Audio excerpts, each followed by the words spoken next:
Hi, everyone, and welcome to Write Something Weird, your favorite literary show, where we talk about creating cool art and building bookish communities. I'm Sophie Stern, a paranormal romance author based in Kansas City, and I'm here tonight with my wonderful guest, AJ Renee. Hi, AJ.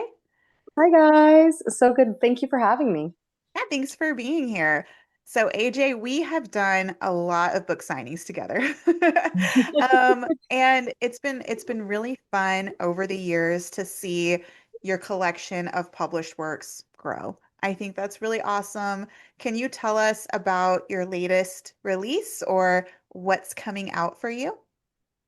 Okay, so my latest would be a co-written number two with Miranda Lynn, Loving Death. It's a small town romance. You've got enemies to lovers, and there's shenanigans happening in the town. There's the ceramic gnomes.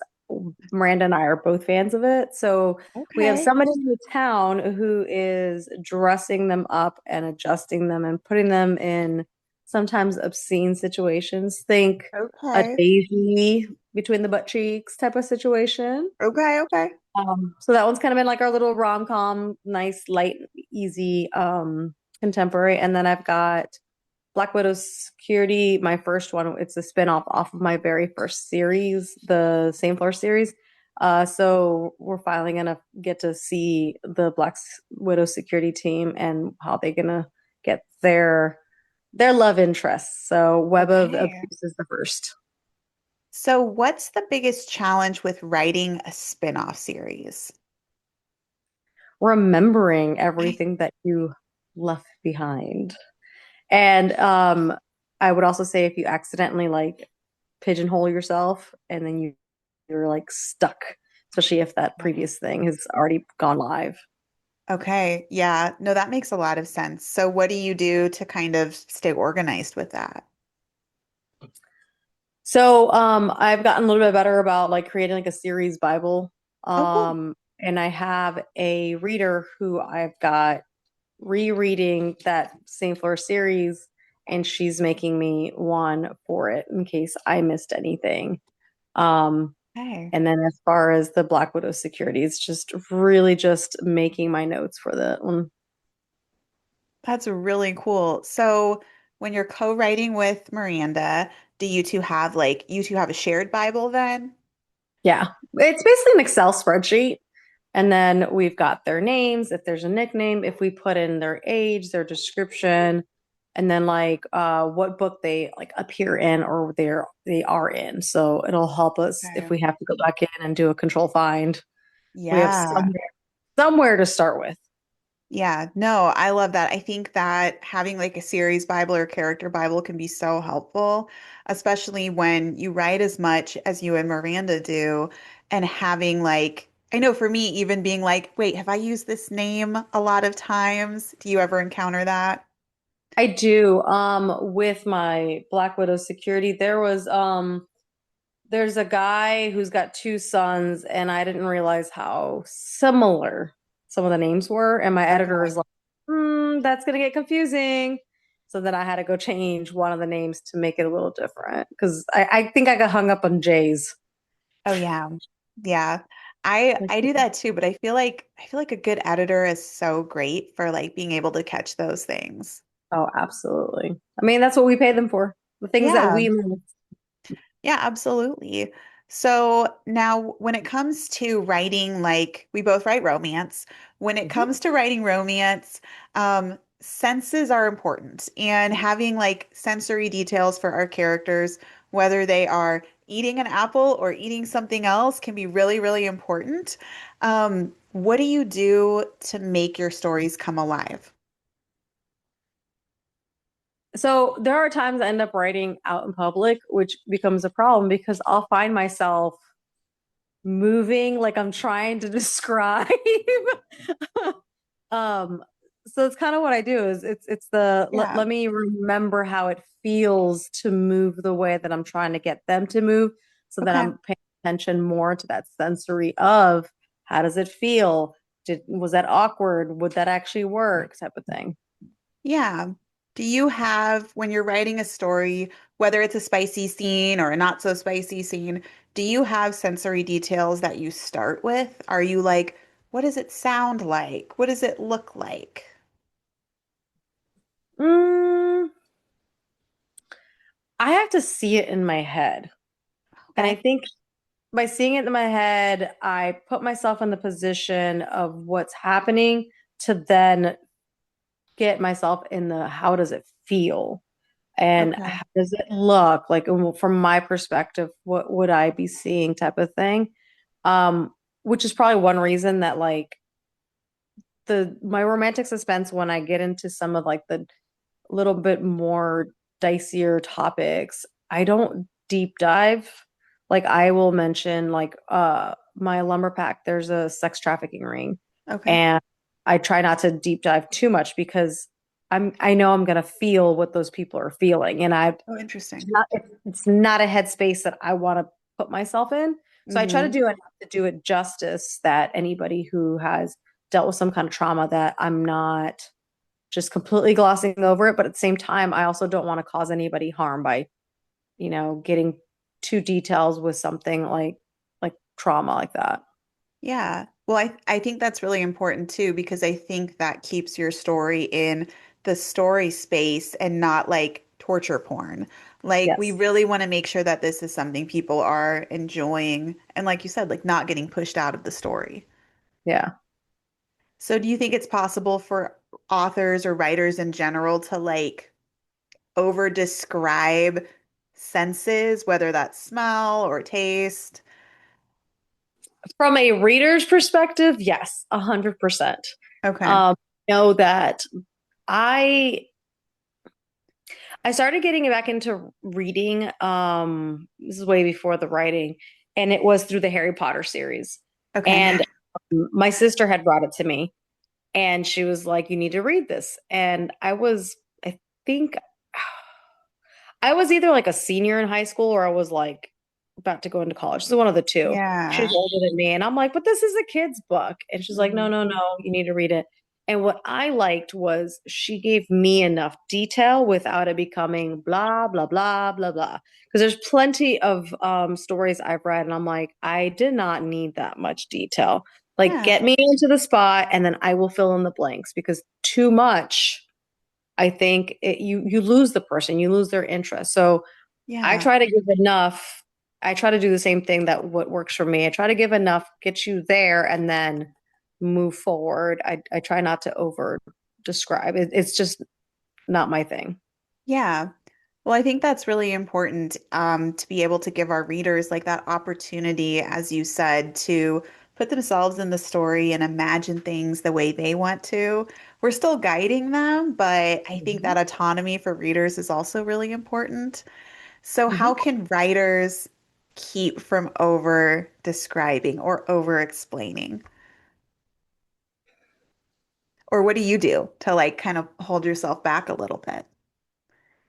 I mean, I like to keep things moving, and I am one that really enjoys dialogue.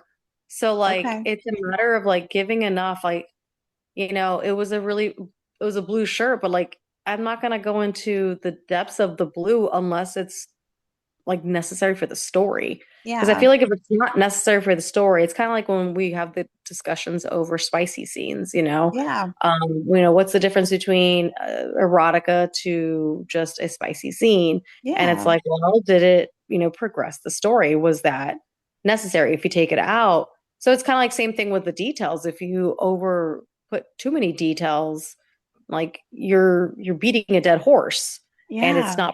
it's not progressing the scene, it's not progressing the story. So it's like give enough, but like so for me it's like if I'm getting really hung up on details, which is honestly usually doesn't happen, um once I get like the vision I have in my head Mhm. out, I move forward, and a lot of times it doesn't involve too much. I mean, I'm sure that some people would say that I could easily put more, but I know that I at least give enough.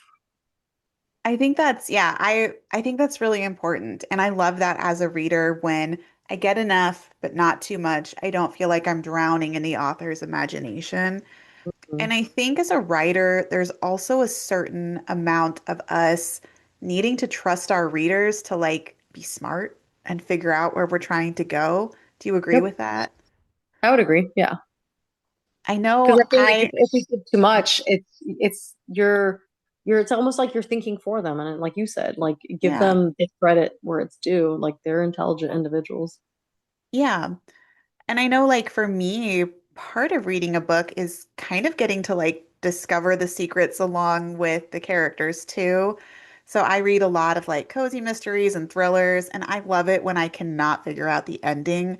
I absolutely love when I am surprised because I Yes. love it when the author is treating me like I'm smart and I have to work to figure it out. Not too hard, but I don't like being spoon-fed my story. Yep. I 100% agree. I primarily read romance and Mhm.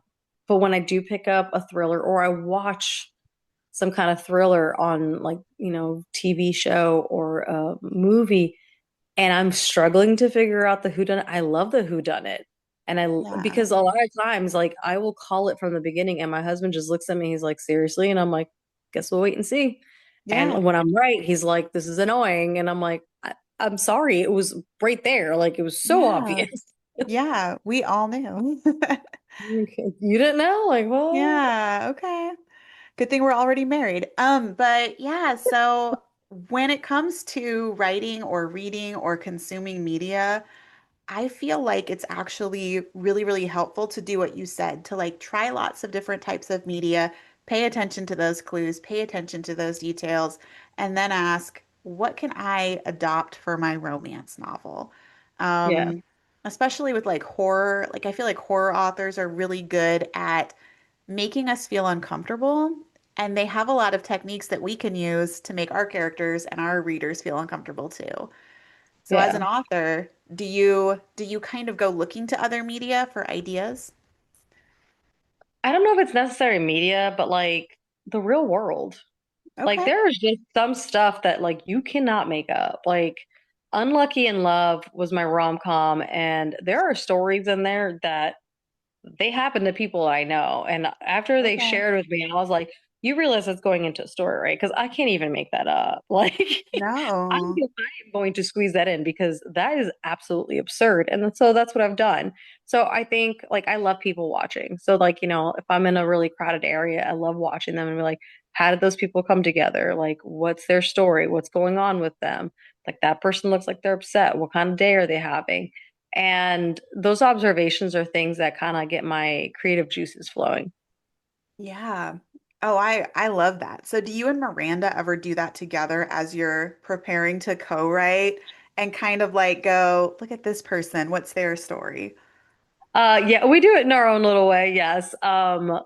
We've so this Nomi series was actually came up when she came to visit. We were hanging out in the community pool at my place, and all of a sudden it was just like, oh, this, and how about this? And then we're like, we need to get back to the house so we can write this down. Wait, okay, I kind of love that. So when you're co-writing, do you write together at the same time, like where you're like writing over each other, or does one person write and then the other? We go back and forth, we flip-flop between chapters, yeah. Okay, that's Which really is fun. nice because like I'll read hers and then I'll be like, Uh-huh. okay, like because we'll loosely outline. We're Mhm. both kind of pantsers, so but we'll loosely outline, and then so like she'll do her chapter and I'll read it and I'll any mistakes I'll catch. So it's like we're kind of Yeah, because it's a different set of eyes. It's the editing as you go kind of works, and then like I'm like, oh, I know where she wants to go with this, and then I'll go through, and then she'll come back and she'll do the same thing to me. that's really nice. So are there certain areas where you find that you are really, really strong at, and she might be a little weaker, and vice versa, so you can kind of like lift each other up and help each other out? There is one of the times I set it up for, I was like, okay. I texted her, I was like, tag, you're it. The sex scene is up and ready for you. Okay. And then, like, I get her chapter back and I'm reading it and I'm like, how the hell did she avoid that?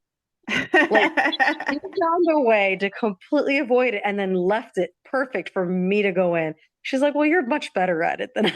And That's so funny. I'm like, you're a jerk because I can do it, but like they're hard. I don't know if you feel this Yeah. way. But sex scenes are so hard to write, like because there's so much detail and that Yeah. intimacy. You really need to make sure you put it on the paper right.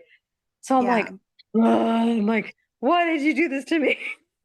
That's amazing. So I love writing a good sex scene. I absolutely love that, but I really struggle with fight scenes. And I know Okay. this is a weakness for me, so I am trying really hard to like practice and improve my fight scenes and make them longer. But especially in like my early books, the big fight between like, my vampire and the evil human would be like 1 page. I don't like writing fight scenes. It would be very Okay. short. So that's an area where I am working. But it's interesting that what you said, like, because you do have to be so detailed. It can be really challenging. Yeah. Especially if you're just not in the headspace for it. And Absolutely. I'm a linear writer, so like I like there's a wall, that's it. Do not pass go until you figure out this problem.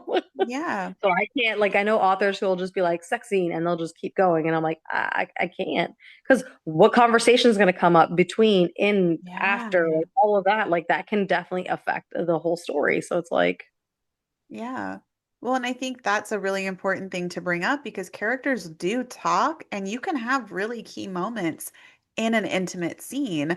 yep. They could take a break, they could have a conversation. Maybe someone says something that they weren't supposed to in the heat of the moment. You can add some conflict. You can do a lot with it. hmm Absolutely, which is why it can be tough, but at the same time, I think that I have a hard time with I know we're trying to take the word back, but like when everybody's like, "Oh, you write smut," and I'm like, "No, because it has a plot." Like there's Yeah. like so I get kind of like twitchy when I hear it, And again, I love that we're trying to take it back, but like there's just you got so many people with that negative content. Yeah. Yeah, absolutely. I feel the same way. And it's one of those things where I think it's a word that has such a long history that so many of us, when we hear it, we think of people putting down our writing. That's how I am, at least. I often think, when I was growing up, like people would be like, oh, you should never read romance. It's trash, it's dirty, it's smut. And so Yep. even though there is like a reclaiming happening, it's definitely one of those things where I do feel the need to defend romance sometimes and be like, actually, it's pretty good. Yeah, I 100% agree. So, how do you get into the right headspace when you're ready to write? Or if you're having a challenging moment, do you have any tricks for being like, this is my moment. This is my time to shine. I end up moving around a lot. Like Okay. lately, I'm on the couch right now and I've got like the doggy right next to me. And Oh. so like I end up with my laptop and my thing and it Mhm. ends up being here. Or if I'm struggling, then I change rooms. I'll go up to the office or Okay. sometimes I'll find myself in bed. And I find that that helps when I get hung up. Sometimes just a different spot can help. Um, and if I'm hung up as well, it's a matter of like reaching out and be like, hey, Miranda, or to my editor and best friend, Angie, my other best friend, like, I need help. I'm stuck. This is what I got. And sometimes it's just talking it out. Like, Yeah. they could literally just be the cheerleader, and then all of a sudden it's like, boom, problem solved. I figured out Yeah. whatever that tiny little thing, and it's always ends up being something stupid, but Yeah. it's what I get hung up on. And then all of a sudden the juices are flowing again, and so I can get back to writing. I love that. Physical movement and having someone to believe in you. I think that is super important. And I think that's a great note for us to end on. So before we say goodbye, where can people find your stories? You can find me on Amazon, all of my stories on Amazon, and I'm also wide for a good portion of them. So Barnes Noble, Kobo. If you're looking for me on social media, usually my tag is at AJ Renee author. And you can find me on Facebook, Instagram, and stuff. Awesome. Well, AJ, thanks so much for your time tonight. This was really awesome, and I can't wait to see you again this summer. Awesome. Thank you so much. And I can't wait to see you there. Bye.